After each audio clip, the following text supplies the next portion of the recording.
Hello. Today I will be reading an essay by David Harvey entitled The Political Economy of Public Space. This is from a 2006 book of essays called The Politics of Public Space, edited by Seth Lowe and Neil Smith. It was published by Routledge, Taylor and Francis Group. A couple of notes just before I start. Please don't mind any noise in the background. It is New York City, and it is rainy out of nowhere, and also it is noisy outside in New York City as a default. So, let's begin. The Political Economy of Public Space by David Harvey. The idea of the public sphere as an arena of political deliberation and participation, and therefore as fundamental to democratic governance, has a long and distinguished history. The imagery of the Athenian agora as the physical space wherein that democratic ideal might be attained has also had a powerful hold on the political imagination. As a result, some kind of association or even identity has been forged between the proper shaping of urban public space and the proper functioning of democratic governance. But the status of this association is often left vague.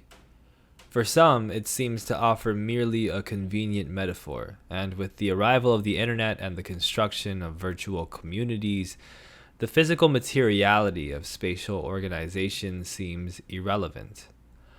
Others will ask more pointedly how it might be possible to encourage political participation in an urban world constructed out of segregated suburbs, gated communities, privatized spaces, and shopping malls under surveillance and downtown streets monitored, thanks these days to some shadowy form of governance in U.S. cities called a business partnership, with a video camera at every corner. While it might well prove impossible to sort out the relationship between the physicality of urban public space and the politics of the public sphere with any exactitude, there are, I think, some potent points of linkage between them. We do not, after all, experience the city blankly, and much of what we do absorb from daily life in the city, be it the long drag of the commute, the jostle of subway crowds, the blandness of the shopping mall, the elegance or grandeur of certain forms of urban architecture, the panhandlers on the sidewalk, or the peace and beauty of an urban park, surely has some kind of influence on how we are situated in the world and how we think and act politically within it. Conversely, firmly held conceptions filter our openness to and guide our interpretations of what the urban experience might be about. If, for example, suburbanites are consumed by mortal fear of some place called the inner city, and therefore avoid it like the plague, then not only do they cultivate material ignorance of that space while preserving stereotypical images of what it contains, but in so doing diminish the prospects for any kind of political alliance between city and suburban interests. If inner-city residents view suburban life as flat, dull, homogenizing, and boring, then they too will be less likely to warm to the political agendas of their suburban counterparts. There is therefore an intriguing mix of socio-geographical perceptions, expectations, and material conditions at work that need to be unpacked if we are to think more cogently about how urban design in general, and the shaping of urban public space in particular, might influence politics in the public sphere. A case study or two on this topic might in this regard be helpful. So here I take up a particular example of how the radical reorganization of public space in Second Empire Paris might have had, directly or indirectly, political implications. I choose this case in part because I am reasonably familiar with it, and have often reflected, inspired by a wide range of penetrating commentators such as Walter Benjamin, Richard Sennett, Marshall Berman, and T.J. Clark, on the political effects and meanings of Haussmann's works. But the case also has the advantage of being in some ways emblematic. Robert Moses, after all, studied Haussmann's works very closely and modeled his activities in the reshaping of New York on what he saw as Haussmann's virtues. He also copied some of his tactics and, at least in some people's eyes, repeated some of his more egregious errors. I begin with the consideration of a prose poem by Baudelaire entitled The Eyes of the Poor, because it encapsulates a whole series of themes and controversies that accompanied Haussmann's interventions. Baudelaire opens the poem by asking his lover if she understands why it is that he suddenly hates her. Throughout the whole day, he says, they had shared their thoughts and feelings in the utmost intimacy, almost as if they were one. And then, that evening, feeling a little tired, you wanted to sit down in front of a new cafe, forming the corner of a new boulevard, still littered with rubbish, but that already displayed proudly its unfinished splendors. The cafe was dazzling. Even the gas burned with all the ardor of a debut, and lighted with all its might the blinding whiteness of the walls, the expanse of mirrors, the gold cornices and moldings. Nymphs and goddesses bearing on their heads piles of fruits, pâtés, and game. All history and all mythology, pandering to gluttony. On the street directly in front of us, a worthy man of about 40, with tired face and graying beard, was standing, holding a small boy by the hand and carrying on his arm another little thing, still too weak to walk. He was playing nursemaid, taking the children for an evening stroll. They were in rags. The three faces were extraordinarily serious, and those 6 eyes stared fixedly at the new cafe with admiration, equal in degree but differing in kind according to their ages. The eyes of the father said, "How beautiful it is! How beautiful it is! All the gold of the poor world must have found its way onto those walls." The eyes of the little boy, "How beautiful it is! How beautiful it is! But it is a house where only people who are not like us can go." As for the baby, he was much too fascinated to express anything but joy, utterly stupid and profound. Songwriters say that pleasure ennobles the soul and softens the heart. The song was right that evening as far as I was concerned. Not only was I touched by this family of eyes, but I was even a little ashamed of our glasses and decanters, too big for our thirst. I turned my eyes to look into yours, dear love, to read my thoughts in them. And as I plunged my eyes into your eyes, so beautiful and so curiously soft, into those green eyes, home of caprice and governed by the moon, you said, "Those people are insufferable with their great saucer eyes. Can't you tell the proprietor to send them away?" So you see how difficult it is to understand one another, my dear angel, how incommunicable thought is, even between two people in love. What is so remarkable about this prose poem is not only the way in which it depicts the contested character of public space and the inherent porosity of the boundary between the public and the private, the latter even including a lover's thoughts provoking a lover's quarrel, but how it generates a sense of space where ambiguities of proprietorship, of aesthetics, of social relations, class and gender in particular, and the political economy of everyday life collide. It is also incidentally remarkable to think how easy it might be to transpose the incident and the diverse emotions expressed from 1860s Paris to, say, any upscale street cafe in 1990s New York. History and all mythology pandering to gluttony often seems a very apt expression for the decor, although it would then have been the mayor, Giuliani, who would be appealed to as proprietor to send the poor family away, as indeed he did with many of the homeless. Plainly, the reshaping of Paris that Haussmann was undertaking was very much on people's minds, This is by no means the only time that the new boulevards loomed large in Baudelaire's work. And if we are to judge from the sentiments expressed, the political reaction to them was rich with ambivalence. A new boulevard, ostensibly a public space, provides the setting for the poem, but the right to occupy it is contested by the author's lover, who wants someone to assert proprietorship over it and control its uses. The cafe is not exactly a private space either. It is a space within which a selective public is allowed for commercial and consumption purposes. The poor family sees it as an exclusionary space, internalizing the gold that has been appropriated from them. The cafe projects an illuminated image outward into the public space, just as it spills outward into the sidewalk. The poor can neither evade nor ignore it. They are forced to confront it in exactly the same way that the occupants of the cafe cannot avoid seeing them. The porosity of the boundary forms a zone of surprising and potentially conflictual contact. So what, then, was this public space, the boulevard, and how did it come about? Everyone in Paris in Baudelaire's time was all too aware, of course, that the pre-existing boulevards had run with workers' blood in the massacres of June 1848.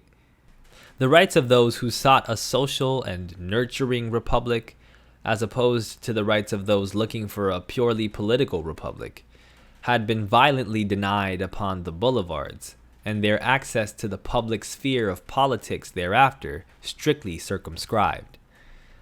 There were many then, just as now, who saw the new boulevards as spaces of militarization, surveillance, and control. The building of new boulevards in the Second Empire was considered strategic, designed to permit free lines of fire and to bypass the hard-to-assail barricades erected in narrow, tortuous streets that had made the military suppression of 1848 so difficult. The military coup that established the Second Empire in 1851 had first taken control of the boulevards. The new boulevards were construed as public spaces to facilitate the state's protection of bourgeois private property. They should not be open, therefore, to those who might challenge, or even appear to challenge by virtue of their rags, the bourgeois social order. Military domination was, however, but a minor aspect of what the new boulevards were about. To begin with, they were public investments designed to prime the pump of private profit in the wake of the serious economic recession of 1847 to 1849. Deficit financed, they were a manifestation of what we later came to know as some mix of civilian and military Keynesianism. As such, they did much to revive the economy and enhance the values of private property both directly and indirectly. Land and property owners, some of whom early on resisted expropriation, came more and more to favor it as the Second Empire progressed, in part because they managed to inflate land and property prices to their own advantage. Clearly, the meaning of the new public spaces depended in large measure upon the private interests, such as landowners, developers, construction interests, and workers, commerce of all kinds, they supported. But there were a whole series of secondary effects that had powerful reverberations for politics and the public sphere. And it is these cascading secondary effects upon which I wish to focus more closely here. Increasingly, Richard Sennett notes, the right to the city became more and more of a bourgeois prerogative. Social control and surveillance of who the public is, or is not, proceeded accordingly. The validation of the new public spaces, the splendor the boulevards displayed, was heavily dependent on the control of private functions and activities that abutted upon it. Haussmann set about a process of embourgeoisement of the city center that continued long thereafter. He sought to expel industrial activities, particularly noxious ones like tanning, and its associated working classes, often at the center of political revolt, from the center of the city. He strictly mandated design criteria and aesthetic forms for both the public and the private construction on and around the boulevards, with a lasting effect on Parisian architecture and aesthetics. Private activity was forced to support the political goal, which was to shape a certain kind of public space reflective of imperial splendor, military security, and bourgeois affluence. Haussmann sought to orchestrate the private and public spaces of Paris in mutually supportive ways, but he did so in class terms, as has happened recently in the reorganization of New York's Times Square. This is transparently so in the case that Baudelaire describes. Although unfinished, the boulevard is full of splendor, reflecting back the brilliance of the cafe's illumination. The cafe, an exclusive commercial space, and the boulevard, the public space, form a symbiotic whole in which each validates the other. But this presumes that the public space can be properly controlled. The poor, no matter how worthy, must be excluded from it just as they are from the cafe. But what might this mean politically and socially for those who either felt welcomed or, like the poor family in Baudelaire's account, excluded from such public spaces? In what ways did the experience of these highly stylized and controlled public spaces inflect consciousness, ways of thought, and even the possibilities for politics in the public sphere? And why do the two lovers react so differently to the scene before them? Sennett, in The Fall of Public Man, puts a very special gloss on these questions. In the remaking of this city by Haussmann in the 1850s and 1860s, the intermixing of classes within districts was reduced by design. Whatever heterogeneity occurred spontaneously in the division of private houses into apartments in the first half of the century was now opposed by an effort to make neighborhoods homogeneous economic units. Investors in new construction and renovation found this homogeneity rational in that they knew exactly what kind of area they were putting their capital into. An ecology of courtiers as an ecology of classes. This was the new wall Haussmann erected between the citizens of the city as well as around the city itself. This changed the very terms of localism and cosmopolitanism. Baudelaire's lover expresses sentiments consistent with these changed terms. She expects class homogeneity within the public space. This is what the new boulevard represents. Her deceived expectations lie behind the violence of her response. Baudelaire, on the other hand, is still in the old Paris, so brilliantly designed by Balzac, and most famously represented by the iconography of the apartment building layered from a ground floor of tradespeople and artisans, through a first floor of affluent bourgeois or even aristocracy, a third floor of respectable clerks and government bureaucrats, a fourth floor of working-class families, and finally to upper floors of starving artists, students, and the impoverished. Not only are cross-class encounters expected, they are also valued as part of the urban experience. The segregation that set in during the Second Empire was felt by many to have a deleterious political effect, because the bourgeoisie no longer had contact with, and therefore lost its sense of obligation to and moral influence over, the lower classes. Baudelaire's decanter and glasses, too big for our thirst, register the sense of obligation and mirror how the poor see all their gold upon the walls of the cafe.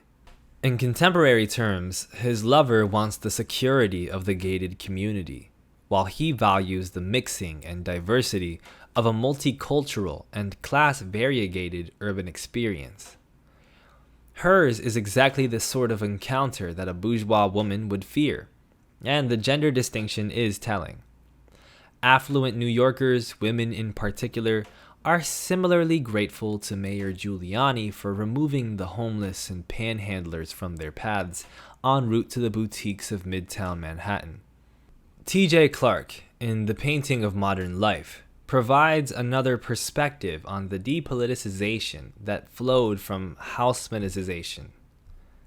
This process may have brought modernity to Paris, he argues, but it also provided a framework in which another order of urban life, an order without imagery, would be allowed its mere existence. Capital, Clark asserts, did not need to have a representation of itself laid out upon the ground in bricks and mortar, or inscribed as a map in the minds of its city dwellers. It preferred the city not to be an image, not to have form, not to be accessible to the imagination, to readings and misreadings, to a conflict of claims on its space, in order that it might mass produce an image of its own to put in the place of those it destroyed. The new image was that of the spectacle. Haussmann's rebuilding of Paris, writes Clark, was spectacular in the most oppressive sense of the word.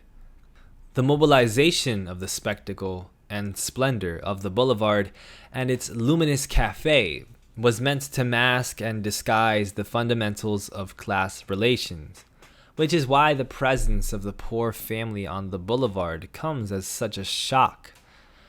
The spectacle was not a neutral form in which capitalism incidentally happened. It was a form of capital itself, and one of the most effective. Haussmannization was an attempt to put an image in place of a city which had lost its old means of representation. What had been lost was the idea of the city as a form of sociality, as a potential site for the construction of utopian dreams of a nurturing social order. The modes of political, economic, and ideological representation in which the city had once been constructed as a contingent unit in and through other social practices had been dissolved in part by the repressions of 1848, but then further eviscerated under the transfixing power of spectacle. Once the city is imaged by capital solely as spectacle, it can then only be consumed passively, rather than actively created by the populace at large through political participation. In the previous social order, the city had been a horizon of possible collective action and understanding. But, concludes Clark, all such horizons must be made invisible in societies organized under the aegis of the commodity. It would be wrong, I think, to argue for a complete and radical break in political imagery after 1848. With the bourgeois revolution of 1830, the social emphasis shifted from court to boulevard, but it was solely the Boulevard des Capucines, North Side, outside of the celebrated Café Tortoni's, that became the place for everyone who was someone to be seen between 4 and 7 of an evening, and then within Tortoni's after midnight. So the boulevard was not a Second Empire invention, but the habits of social display and bourgeois, as opposed to aristocratic, power spread rapidly outwards along the new boulevards with their new cafes, to create a more dispersed pattern of social and political proprietorship. The revolutionaries, nurtured on the various utopian currents that circulated so strongly in France during the 1830s and 1840s, had for their part broadly construed the city and the republic as a potentially nurturing body politic. This motif was widespread in the thinking of the time. It exerts a powerful presence in the early works of Balzac, for example. Daumier's Republic, painted in response to the revolutionary government's call for suitable public art, illustrates the thought. A large, bare-breasted woman, seated magisterially on a throne-like chair while gazing far into the distance, grasps the tricolor flag with one hand and suckles a sturdy child, by no means portrayed as young, at each breast, while another sits reading at her feet. The city and the republic, often seen as an identity, should, the revolutionaries argued, provide sustenance in the face of hunger and distress, while the national workshops should provide work in the face of unemployment. All such hopes were crushed in the June days as the national workshops were closed and the boulevards became sites for military massacres. Shortly thereafter, Napoleon III's election as president, followed by the coup d'etat, put paid to all such hopes. It was then that public space began to be fashioned and orchestrated in fundamentally different ways. The spectacle took over. The sense of the city as a social body politic was laid low, or at least went underground, only to be rediscovered and resurrected later in the tumultuous days of the Paris Commune. But what kind of spectacle was constructed, and what role did the shaping of public space have to play in its elaboration? And precisely how was the spectacle mobilized and controlled? For is it not also true that revolutionary action generates its own powerful sense of the spectacle, that revolutions are, as Lenin put it, truly festivals of the people? The spectacle of the Second Empire had, of course, a purely political aspect, which Clark largely ignores. This strongly focused on the populism of the Napoleonic legend and the idea of imperial power. The conscious plan for Paris to assume the mantle of imperial Rome and become the head and heart of civilization in Europe and beyond was central to Haussmann's efforts. The notion of a body politic was preserved, but it was now construed as imperial rather than as social. The mobilization of spectacle, as in imperial Rome, became a crucial weapon in the struggle to maintain imperial power, recalling the famous slogan of bread in circuses. Court ceremonies, imperial marriages, burials, and royal visits, military parades, particularly to celebrate grand victories abroad with the emperor riding in the vanguard, and even boulevard openings, were turned into spectacular celebrations in which an adoring public was expected to bow down before imperial grace, munificence, and power. Popular support for the emperor was often manifest through organized fêtes, galas, and balls. Even the women of Le Hall, known for their republicanism, organized a grand public ball to celebrate the advent of empire. The more permanent monumentality that accompanied the reconstruction, even the monumentality of the new boulevards themselves, helped support the legitimacy and overwhelming mastery of imperial power. The flamboyance of the architecture, Garnier's elaborate opera house comes very much to mind, mirrored the flamboyance of imperial spectacle more generally. Universal expositions, such as that of 1855 and 1867, added their weight to the glories of that power while simultaneously celebrating the city as a center of commodity circulation, technological innovation, and social progress. These universal exhibitions were, as Benjamin rightly remarks, pilgrimages to the commodity fetish, but they also testified to the modernity of empire. Haussmannization also entailed, however, the reorganization of public space for the far more mundane purpose of facilitating the freer circulation of money, commodities, and people, and hence of capital, throughout the spaces of the city. Here, too, the sheer spectacle of that movement, the hustle and bustle of carts and public conveyances over newly macadamized surfaces, was not devoid of political meanings. Everything seemed to speed up. The stimuli of urban living became, according to many accounts, more and more overwhelming. What Simmel calls the blasé attitude took ever deeper hold on urban life, at least if we believe the innumerable tales of the flaneur and the dandy on the boulevards. The arrival of the new department stores and the proliferation of cafes, of the sort that Baudelaire describes, cabarets and theaters meant, furthermore, that the sociality of the boulevards was now as much controlled indirectly, by the commercial activity around it as by police power.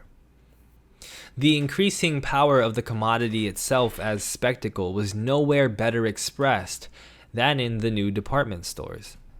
The Bon Marché, opened in 1852, was the pioneer, although prototypes existed in the 1840s. Such high turnover stores needed a large clientele drawn from all over the city, and the new boulevards facilitated such movement. The department stores opened themselves to the boulevards and streets, encouraging entry of the public without obligation to buy. The shop window was organized as an enticement to stop and gaze upon, and then enter and buy. The commodities visibly piled high inside the department stores became a spectacle in their own right. The boundary between public and private space was rendered porous. The passage between them became easy, although an army of ushers and salespeople, particularly salesgirls, patrolled behavior in that interior space, much as they continue to do to this day, although now armed with surveillance cameras and more prominent security guards. The effect, however, was to transform the citizen into a mere spectator and consumer. From this standpoint, the passivity of politics was tentatively and at least momentarily secured. Women in this had a much more prominent role, both as sellers and buyers. The department stores, Zola noted in retrospect, particularly targeted women as consumers. In his novel Au Bonheur des Dames, Mouret, the proprietor of a pioneering department store modeled on the Bon Marché, explains his techniques of modern big business to a baron, modeled rather obviously on Haussmann. Of supreme importance, says Mouret, was the exploitation of woman. Everything else led up to it, the ceaseless renewal of capital, the system of piling up goods, the low prices that attracted people, the market prices that reassured them. It was woman the shops were competing for so fiercely. It was woman they were continually snaring with their bargains, after dazzling her with their displays. They had awoken new desire in her weak flesh. They were an immense temptation, to which she inevitably yielded, succumbing in the first place to purchases for the house, then seduced by coquetry, and finally consumed by desire. By increasing sales tenfold, by making luxury democratic, shops were becoming a terrible agency for spending, ravaging households, working hand in hand with the latest extravagances in fashion, growing ever more expensive. And if, in the shops, woman was queen, adulated and humored in her weaknesses, surrounded with attentions, she reigned there as an amorous queen, whose subjects trade on her, and who pays for every whim with a drop of her own blood. Mouret was building a temple to woman, making a legion of shop assistants burn incense before her, creating the rites of a new cult.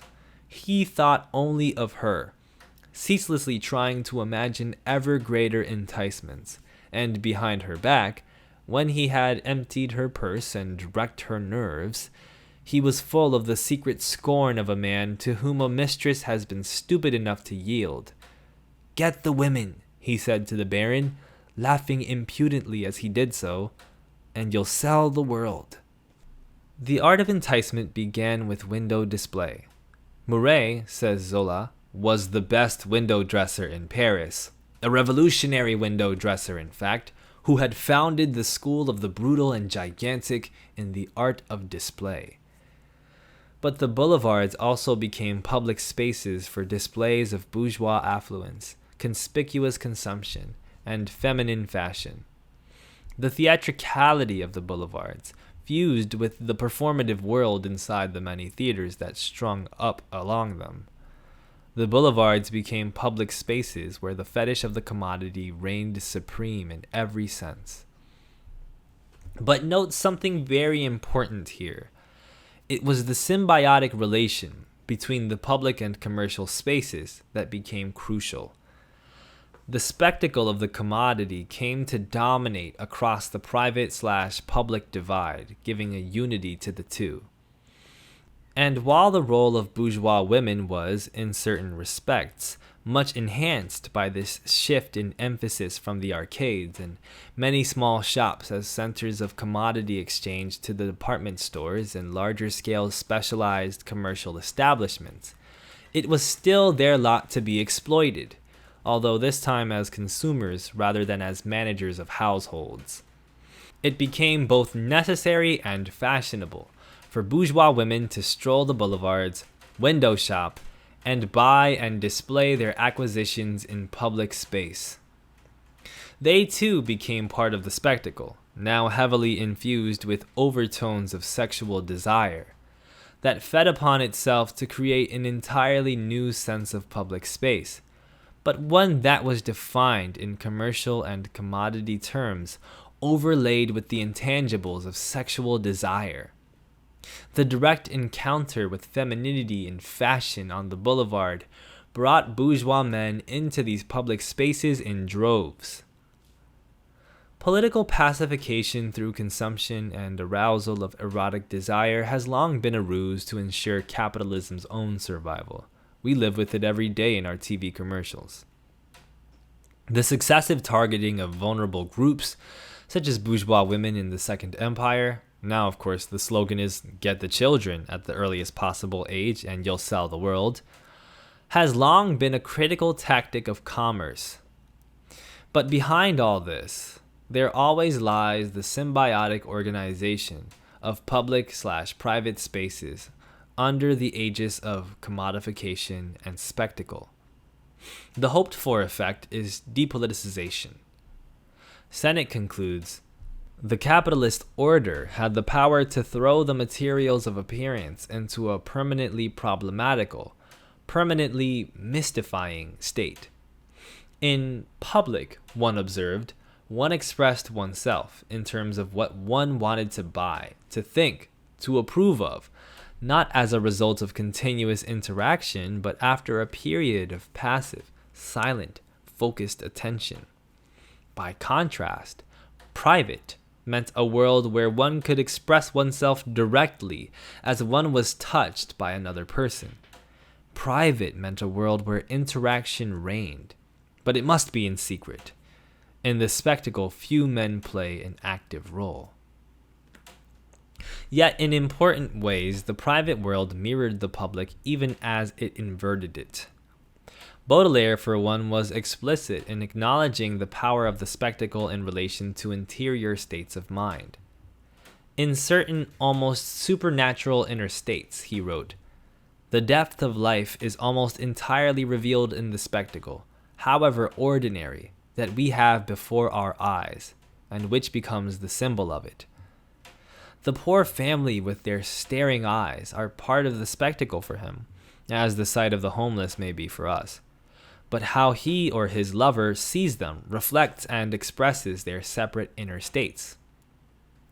But what happens to those inner states when the proprietor sends the poor away, leaving only the boulevard and the dazzling cafe as spectacle?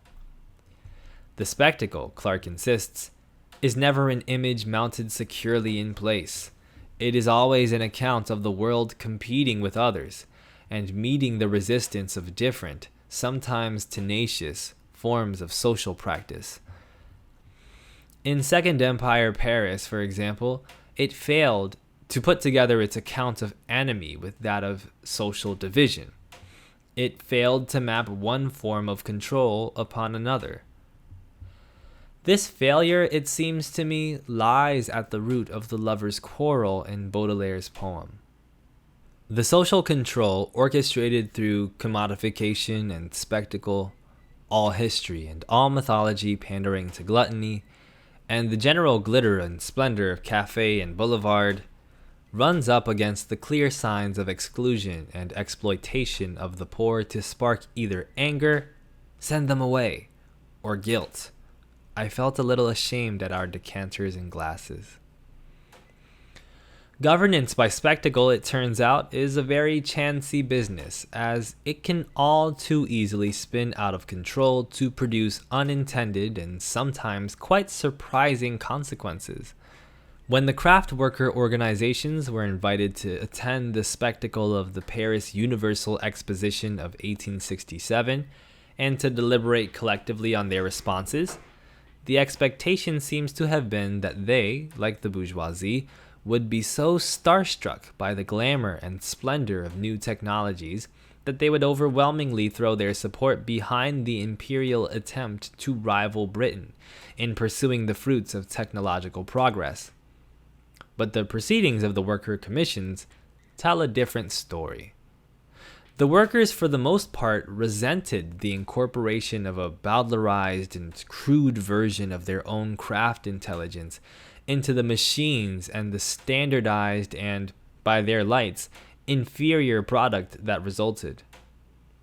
Commodities produced in such a way may have been suited to the emergent market, represented by the department stores, but they were not at all consistent with the sense of self-worth and the dignity of craft labor. The response, interestingly, was not to oppose the application of machine technology, no hint of Luddite sentiments can be found, but to look for new forms of labor organization that could ensure lower costs, and improvement in product, and enhancement of the dignity of labor. The most favored answer was to explore the idea of worker associations. This then became a hot topic of debate in the public meetings that were organized after 1868, and a nodal point of oppositional politics to the pro-capitalist politics of empire. The quest for worker associations subsequently played an important role in the complex politics of the Paris Commune. The mixing that went on in the exterior spaces, the boulevards and the public gardens, such as the Tuileries, was also not easy to control, despite the attempts to homogenize neighborhoods and to forge clearly demarcated public spaces. Fournel's 1858 account of what one was likely to encounter on the streets of Paris indicates an incredible mixing of types and genres that must have been a nightmare for the authorities. Policing the public spaces became a problem. The boundary between respectable women and women of easy virtue called for stricter surveillance, and the politics of street life, the activities of itinerant musicians and pamphleteers, were a focus of considerable police activity. From this, there always arose a sense of insecurity and vulnerability, of bourgeois anxiety behind the turbulent mask of spectacle and commodification. To be effective in the public space, therefore, the network of informers and secret police agents had to penetrate deep into private spaces. Concierges were activated as spies, informers were everywhere, and even the walls, advised Proudhon, have ears. The spectacle might conceal class relations, indeed that was its primary purpose. But what else might hide within its complex folds? The informal regulation of the boulevards by the flows of commodities, traffic, and pedestrian activity made the task of surveillance and policing much more difficult. It was all too easy to disappear into the crowd. The remarkable reception given to the translation of Poe's story, The Man in the Crowd, is suggestive, as is Fournel's clear distinction between the baudet, the loiterer and spectator, and the flaneur, whose actions are mysterious but somehow purposive and perhaps therefore threatening and subversive. The concealing of class relations does not erase them. There is a story, possibly apocryphal, that the revolutionary Jacobin idol, Auguste Blanqui, who spent more than 40 years of his life behind bars, stood on the Champs-Élysées while several hundreds of his followers paraded past him, concealed within the milling crowd, without the police ever noticing. In Baudelaire's prose poem, bourgeois anxiety, coupled with guilt, is palpable. It is almost as if the rising power of commodity spectacle to command the public and commercial spaces of the city produces deeper and deeper levels of anxiety and insecurity in the bourgeois personality. Reassurance then depends on sending them away. Any continued sign of their presence produces a fear of that other who is otherwise concealed. The other is concealed behind the fetish of the commodity, as well as within the folds of the urban crowd. But here we encounter the greatest difficulty of all for total bourgeois control over public spaces and the public sphere. The drive, spearheaded by Haussmann to make the right to the city an exclusively bourgeois prerogative, could not help but create its other, primarily in the form of an increasingly homogeneous working-class city, where a quite different symbiotic relationship was set up between private, public, and commercial spaces. The division of Paris into a respectable West and a less fortunate and largely neglected East was broadly consolidated by Haussmann's policies, particularly in the field of social provision that Haussmann reorganized on neo-Malthusian lines, thus ending the right to sustenance and welfare as the poor had previously known it. To be sure, the boulevards were everywhere used to penetrate and then colonize unfriendly territory in a generalized attempt to create spaces subservient to empire in both military and political economic terms. And if the boulevards cannot penetrate unfriendly zones, then at least they could surround them. But the mass of workers, condemned for the most part to live on miserable wages and faced with notoriously insecure and often seasonally episodic employment, had to live somewhere. A predominantly male and heavy immigrant population crammed into overcrowded rooming houses in insalubrious conditions. With limited cooking facilities, they were forced to depend either on meals provided collectively in-house or go on the streets into the innumerable small eating and drinking establishments that became, as a result, centers of sociality and politics. To take their pleasures, this population relied heavily on dance halls, cabarets, and drinking establishments that proved adept at relieving the working classes of any surplus monies they had when times were good. More fortunate workers, usually those with craft skills or occupying that peculiar mixed status of independent artisan or employee, could, of course, construct for themselves a different kind of life. Concentrated largely in the central districts, they nevertheless relied heavily on small-scale commercial establishments as centers of sociality and pleasure, often to excess, if many commentators at the time are to be believed. The dingy private and commercial spaces in these areas cast a shadow rather than a luster on the public spaces of the street, while the roiling turbulence and animation of street life in working-class Paris, where the eyes of the poor were everywhere, could do little to reassure anyone with bourgeois pretensions that this was a secure world. Such spaces were to be feared, and most bourgeois steadfastly avoided them apart, that is, from the shopkeepers and small employers who dwelt within their midst. In a way, this is an all too familiar and dismal story of the ghettoization and segregation of a city, in this instance almost entirely according to class interests and sentiments.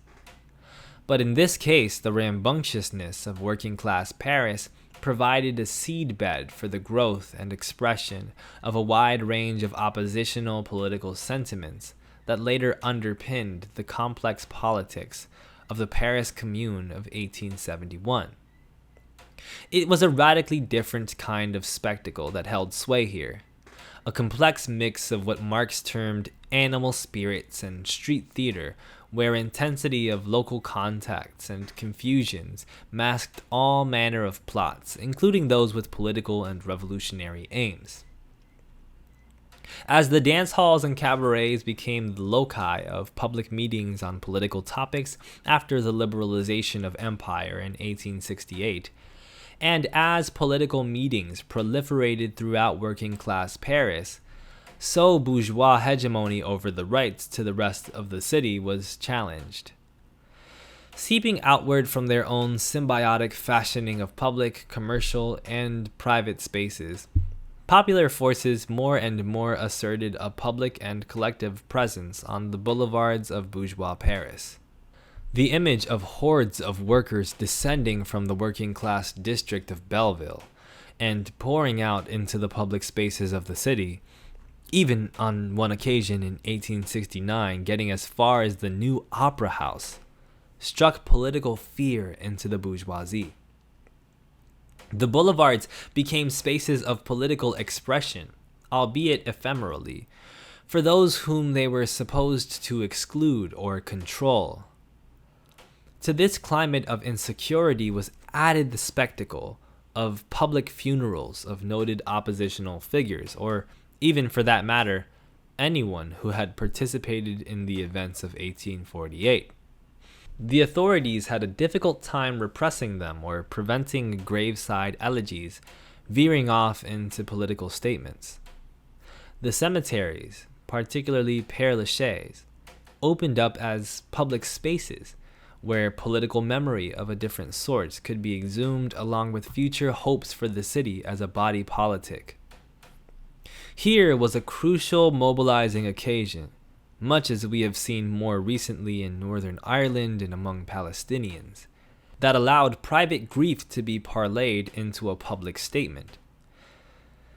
The public spaces of Paris were transformed toward the end of empire into sites of geopolitical struggles between warring factions in ways that were intensely symbolic of clashing ideologies in the public sphere of politics.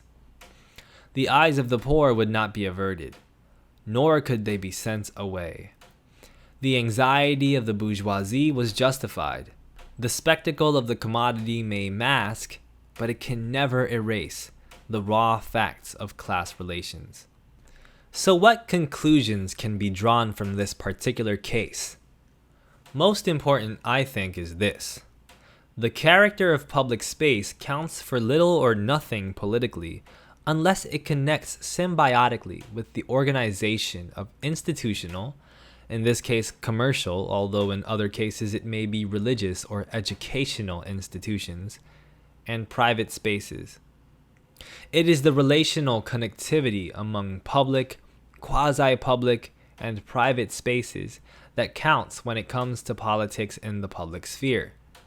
It was Haussmann's genius to orchestrate this symbiosis on the ground, while fortuitously facilitating the stronger presence of the commodity as spectacle in the new Paris that his works helped create. The bourgeoisie could thereby assert their hegemony in politics as well as in economy, at the same time as they claimed privileged access to and control over the public spaces of their city. To back this claim, they needed legitimate force, and this is what empire provided in Paris, in much the same way as Giuliani provided it in New York. But this privileged claim encountered two particular difficulties.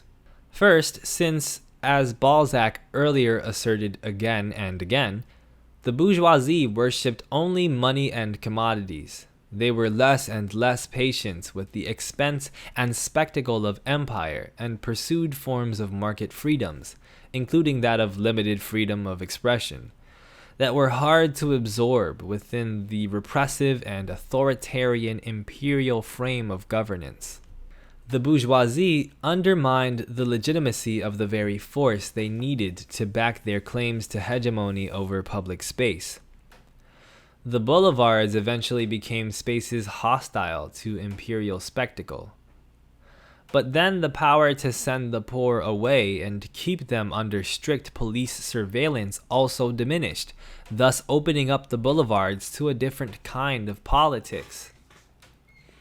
But the success of Haussmann's orchestrations also stopped short of that other Paris, where workers, immigrants, and small entrepreneurs struggled to make some sort of living and were forced to generate a different connectivity between their private state of deprivation and their uses of both institutional, commercial, and public spaces. Here too the rule applies. that politics does indeed relate to the symbiotic connectivity across the public, institutional, commercial, and private realms. The rising tide of Republican and working class protest, culminating in the endless political meetings after 1868, and the eventual proclamation of the Commune, cannot be understood without glancing back at the symbiotic connections between these different realms in that area of Paris that lay outside of bourgeois control, and which relied entirely upon the emperor's spies and police to maintain order.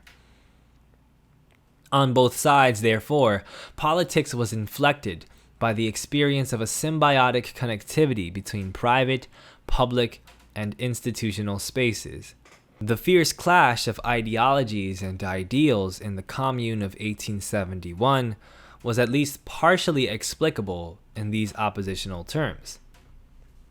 Contestation over the construction, meaning, and organization of public space only takes effect, therefore, when it succeeds in exercising a transformative influence over private and commercial spaces. Action on only one of these dimensions will have little meaning in and of itself. Attempts to change one dimension may prove worthless, or even counterproductive, in the absence of connectivity to the others. It is, in the end, the symbiosis among the three that matters. To take a contemporary example, no amount of new urbanism, understood as urban design, can promote a greater sense of civic responsibility and participation if the intensity of private property arrangements and the organization of commodity as spectacle, of which Disneyfication is the prime example, remains untouched. Empty gestures of this sort with respect to the organization of public space abound. But what the Second Empire case illustrates is that when connections are made, then the political consequences can be both intense and far-reaching. I believe a parallel argument could be constructed with respect to the civil rights movement in the United States in the 1960s. Both sides of the class divide in Second Empire Paris achieved some level of that symbiosis, but they did so in such a segregated way as to create a dual city with only a demi-monde and a complex zone of mixing to separate them. The intensity of politics that flowed from this had immense consequences for the transformation of Paris as a city, but it also brought the potentiality of the city as a body politic, no matter whether of a social or imperial sort, into a violent confrontation with that conception of the city as a tabula rasa for the accumulation of capital and the bourgeois pursuit of wealth and power. I sometimes wonder if we have ever succeeded in moving beyond that polarity within the whole historical geography of urbanization under capitalism. But that is a thesis to be further investigated and not offered up as a firm conclusion. End of the essay.